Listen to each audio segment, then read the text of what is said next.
Well, morning everyone. Dave from RC. And I'm a bit annoyed with myself because I was going to do a servicing video of servicing all my cars and trucks. And now this one, if you remember, I had some issues with it running and it just not hitting top end. And as soon as it hit top end, it'd act like it was fuel starving. Well, I thought, oh well, I'll tell you what, I'll make a video of me servicing it and finding out what the issue was. And I just thought, well, to start with, and like a prat, I didn't record it. But what I've done, I'll just drag it off the road here. Switch that off. Basically, what I did, first thing I did was I've taken the air filter off just to see if it was an airflow issue. But I don't think it's that because my air filter is clean and it's fine. Now, the other issue I thought it might have been was the fuel filter, the clunk inside the fuel tank. So I had a spare brand spanking new one, as you can see. I did have red fuel lines, the fast flow fuel lines, but it's still airing up quite a lot. That's what I don't like. But anyhow, I changed the clunk and I've just run it up and down here, and in fact I'm going to show you. I'm just going to start it and I'm going to show you. But yeah, like a wallet, I didn't record it.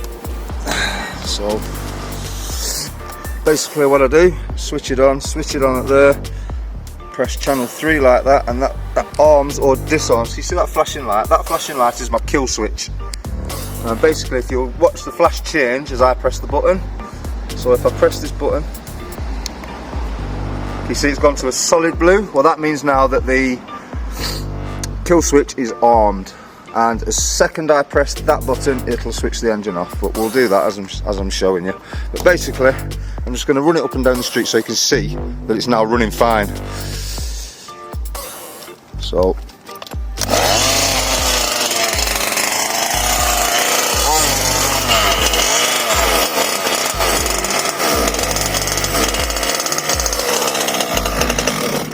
oh, stalled it.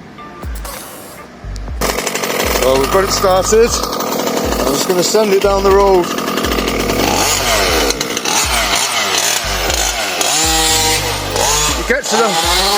Get to that point and it was sounding like it was starving for fuel.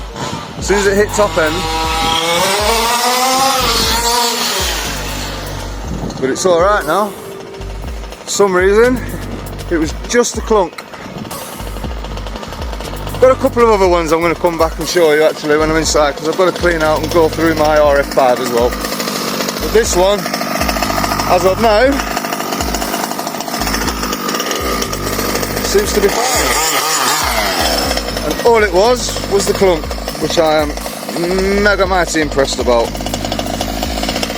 So I'll come back to you in a little while, people. Thank you very much. Well, back again. And I've just brought the car inside.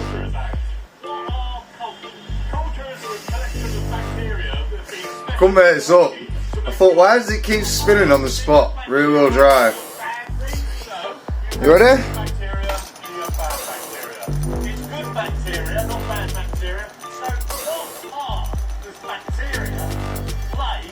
Mother effer! I don't believe it!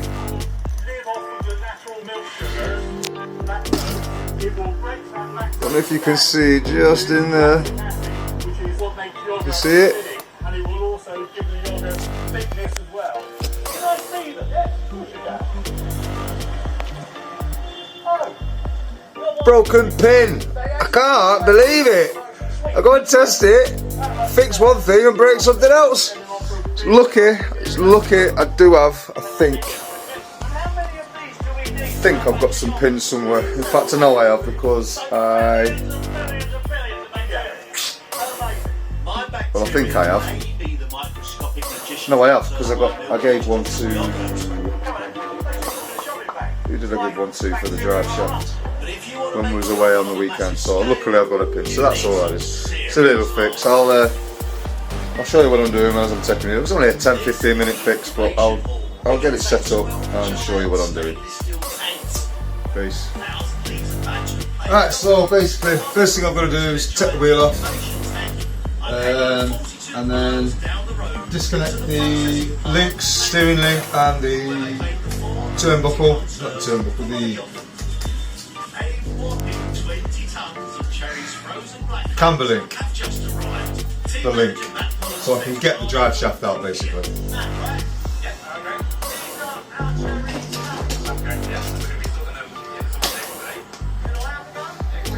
24mm socket.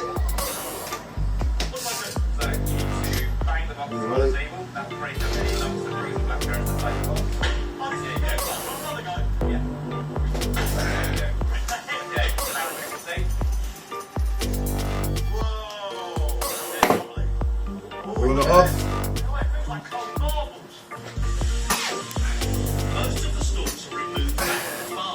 Wheel off. Now me personally, so I don't lose these.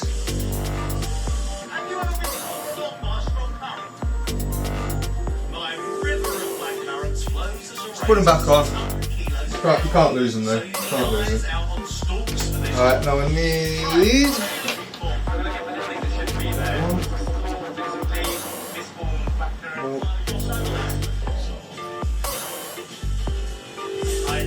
so undo these links.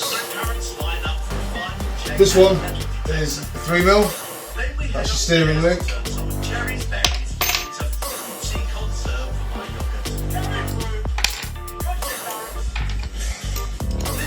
And to undo stuff, I will be using a power tool just to undo it. Does no harm. Makes it 10 times quicker.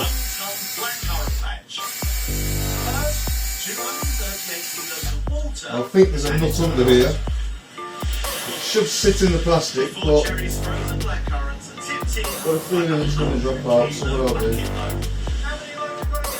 just push the nut out, back through the link, and I'll just put the nut on the bottom of the screw, just so you don't lose it. You know where it is there. Like I said, the next one is the camber link, and that is a same size.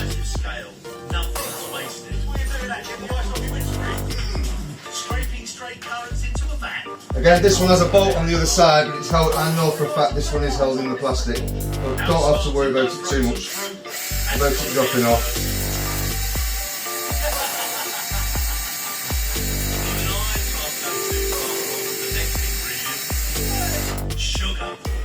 So it's quite a long bolt.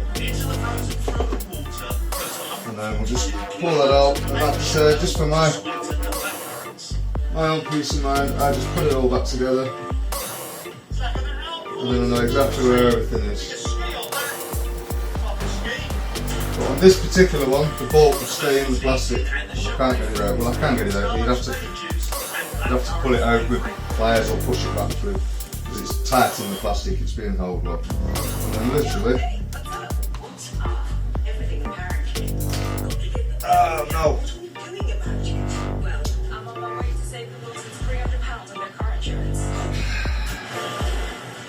Jay's an idiot, and he forgot with these, and let me just take this off because I'm getting a bit warm. I forgot about these.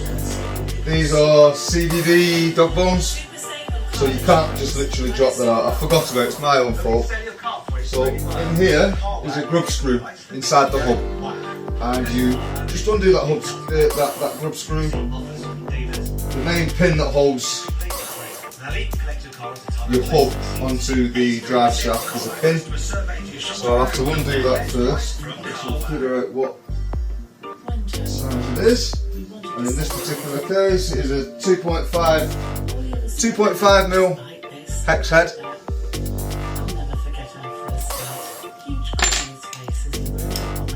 All you need to do, just the way I do it, I just hold it.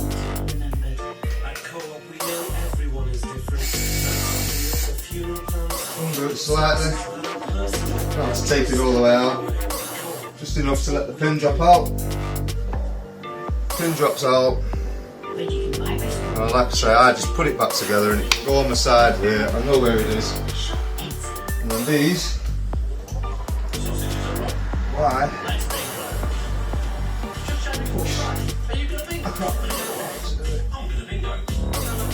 I don't know why I'm so lost, I'm all confused.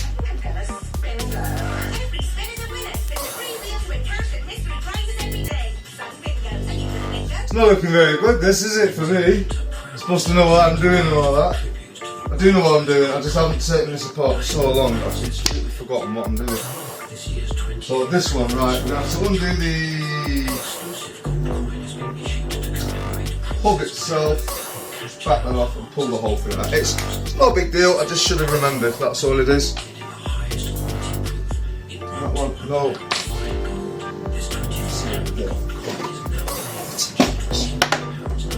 I think it's a 4mm. Where are they?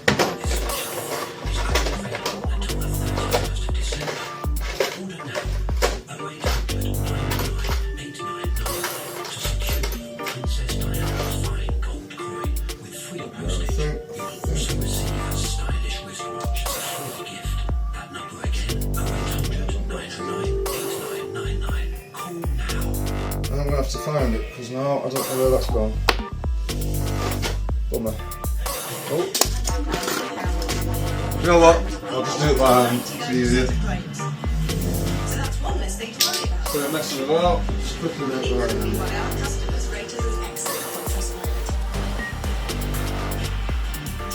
When you take these off, there's a set of washers. There's an outer washer that sits with the bolt, and an inner washer that goes on the inside that acts as a spacer. You have to take that out with that washer there. I'm just going to put that to one side. Just to be fair, I was lucky I caught this because this has been backing itself off.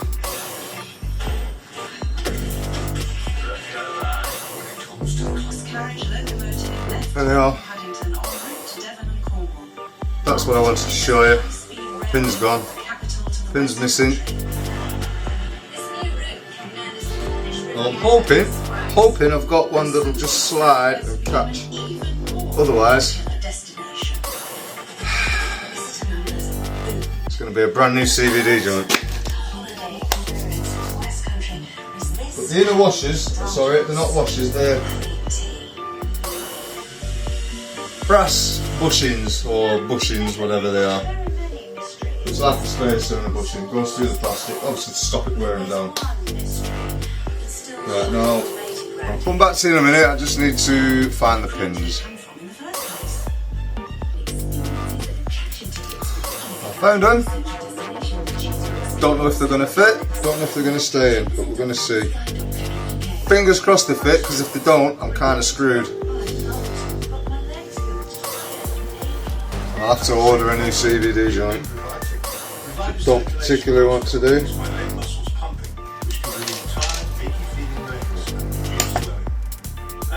That's all they are. Pins. And it does literally slide in there like that. Yeah, it's too good. I need a new CVD. Bummer!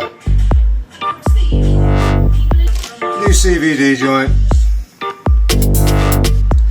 The hole, if you can see, bellowed itself to a point where it won't hold the pin. And the pin is a press fit basically. And that's a bigger pin. It should be there. And as you can see, I can quite freely move that. That's supposed to be like a press fit. So that's that for the Losi. So the next one will be the RF5. I'm going to have to put some parts on order. That's that. Nothing I can do about that one. So that'll stay. It won't stay in bits. I'll just quickly put it back together. But it'll stay somewhat in bits until I've got the part, and I'll possibly have to buy all four. So 4 new ones. Better than 1 new one and then 3 others break later on. So I'll just have a look and see how much it's going to be for 4 new ones. Anyhow, I'll catch you in a little while. Hey, so as you can see, my quandary. I've got to buy a new CVD. Luckily, they're not too expensive. They're only, I think, 12 quid. I've just looked. So yeah, I'm just gonna together as is, I'll just leave it in bits, and once I've bought and received parts, I'll fix it on camera and I'll just show you what to do then. So yeah, sorry, I'm just a little bit peed off that I didn't notice it before, but they are absolutely all over around, so it's not going to work. Basically, it's just a reverse of what I've got. So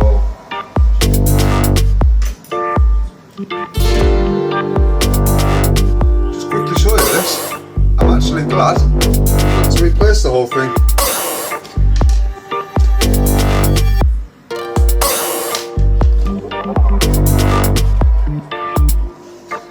See, the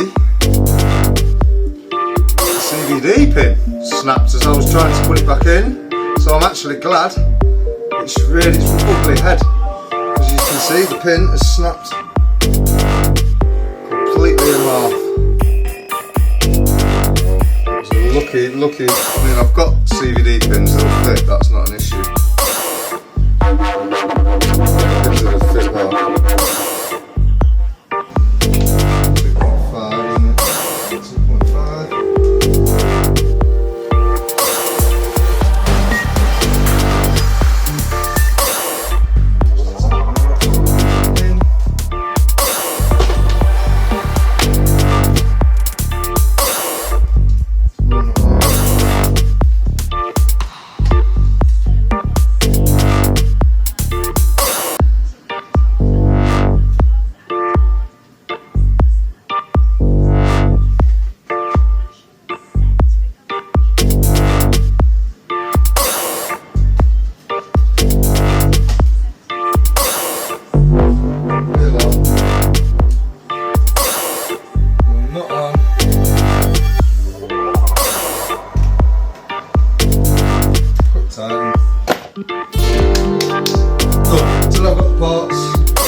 I'm not touching it. There's no point in me doing anything else to it until I've got the parts to fix it.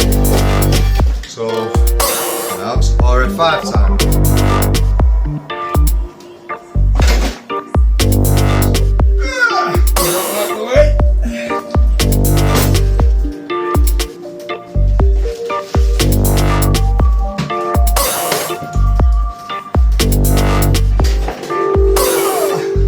Too many cars.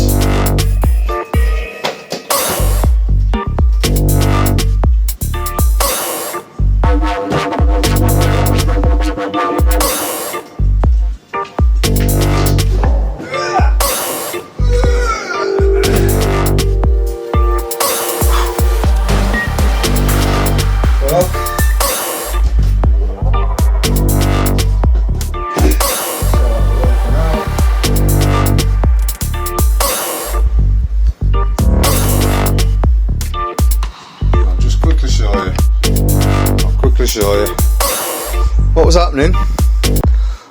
I was revving, so you'd rev up like this and it'd stick about there. Now I believe there was a bit of crap in there, but also there was a lot of dust and rubbish, and all the carburetor here on the butterfly thing was all caked up with dust and muck, and the second cleaned it, it seemed to right itself, but I'm just going to double check and make sure everything is fine. So I don't know if you can still see me, so I have to put a mirror there to make sure you can see me. Just about. The car, right.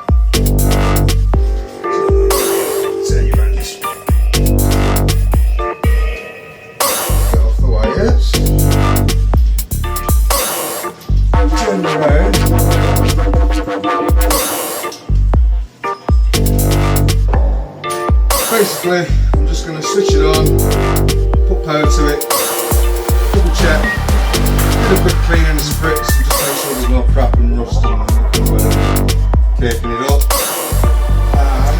And things like this look, a little wedged. wedged, actually that was wedged in the brakes, so it was a good job of pulling that out.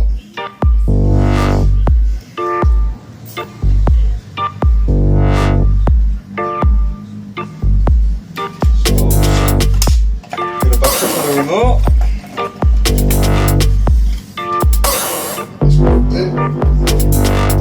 I use light bulbs in my remote, and these Dumbo RC are ready prepared for a light bulb battery, which is really handy. Because unlike the Fly Skies, apart from my GT5, this one takes them straight away, but the old GT3s, these, you have to do a light bulb mod. You have to do something to the insides. I've never bothered with it, but Russ has, and there's a couple of other lads in the group that have done that to it. You know, changed it to light bulb. But it's just a ball ache to do, so I didn't bother. I just waited until I could afford to buy one that took the light bulb straight away.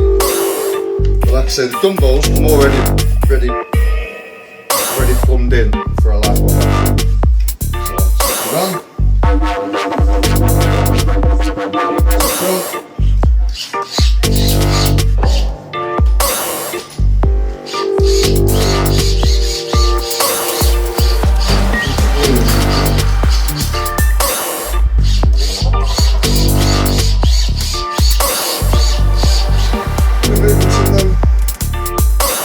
Steering servos, lift them up.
Everything's moving as it should, nice and free. Just going to give everything a wipe over, bit of a degrease, and just double check and make sure everything's fine. I think it is, like I said to you, I think it's just caked with a lot of crap. Just want to make sure all the workings are clean. I've got no crap caked around it that's going to stop it moving. So it was a nice easy one this. I wasn't worried that it was broken, it was just, like I said to you before, it was just caked. I genuinely just think that's all the issue was. But it was a bit frightening to have your car come to a full stop and then want to carry on taking off. I had to hold it on the brakes until I managed to kill it with the third channel. But I didn't realise until I was driven it back up to me it was going to do that, so obviously I didn't kill it straight away. All the shafts are nice and clean, carburetor's nice and clean now. Like I said, I cleaned it before and I'm just going to go over it with a bit of brake cleaner just to move any other crap, but can't see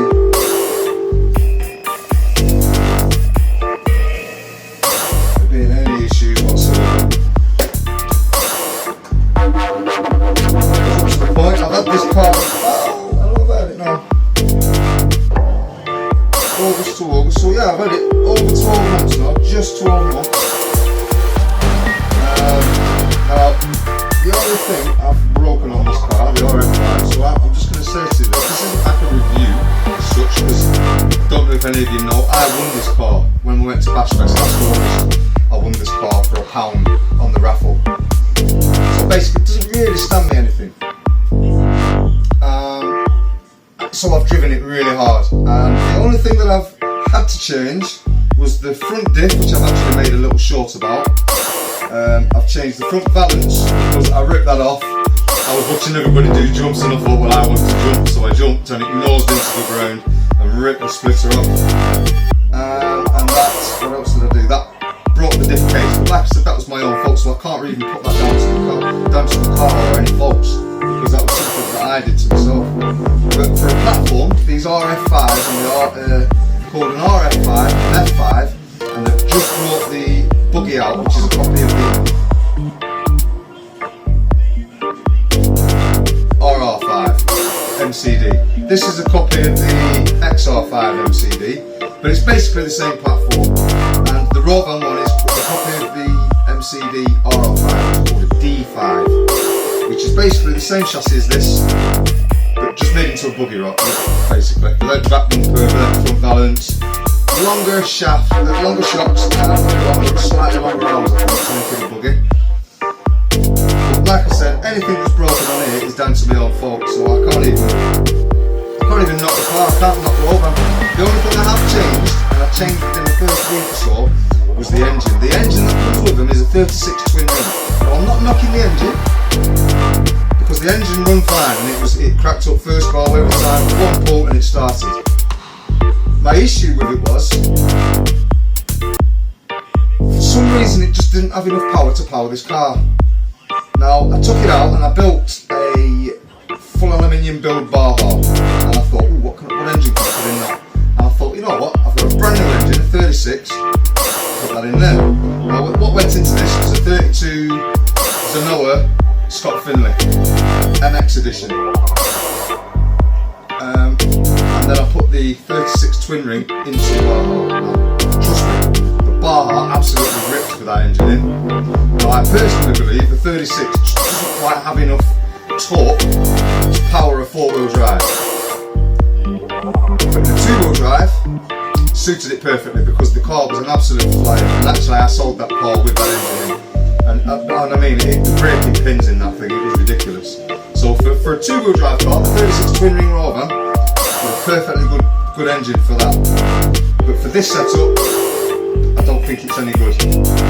So that's why I changed it out for the 32 Zenoa Scott Finley. I mean, the Scott Finley side of it was just the fact that I bought the engine and I got it, so I thought, bugger it, I might as well put it in here. But yeah, as far as these servo issues go, I'm quite happy to say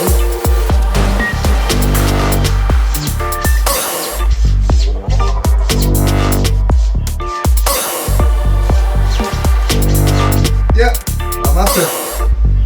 So all I'm going to do now, in fact what I am going to do, and I wish I'd got the nozzle, but I don't.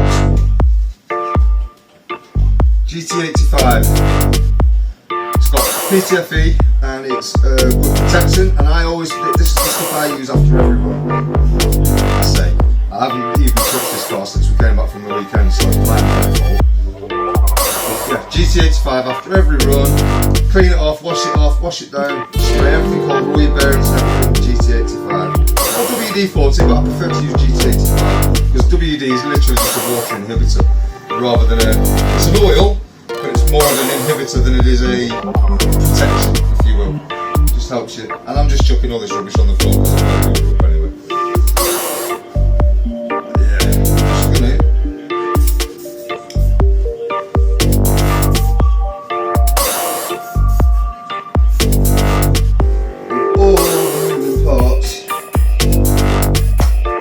To this stuff. Just work it backwards and forwards just to get it sorted.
sticking, which I'm glad about. That's what I was the main issue I was worried about. Shouldn't really pop it up in the house. I don't mind a bit of tea poker smell. So that's that one really, and now I'm just going to go over it and clean it. But they were the main issues. I'm actually glad I don't have to take this one apart. So bit of a crappy video for you, but I just wanted to show you the processes of what I do when I get back from a race, or you know, bashing, sorry, not racing.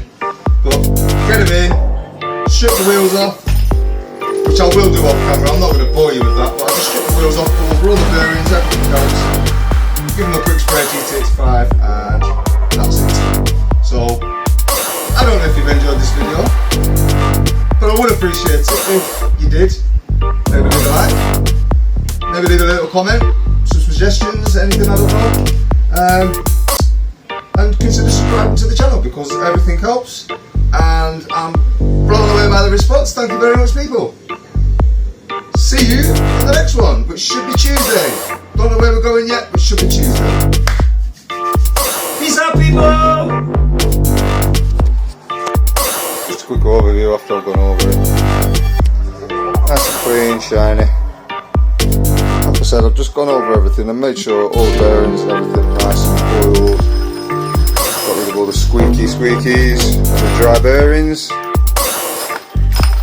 Everything's looking right, all my pins are fine. So yeah.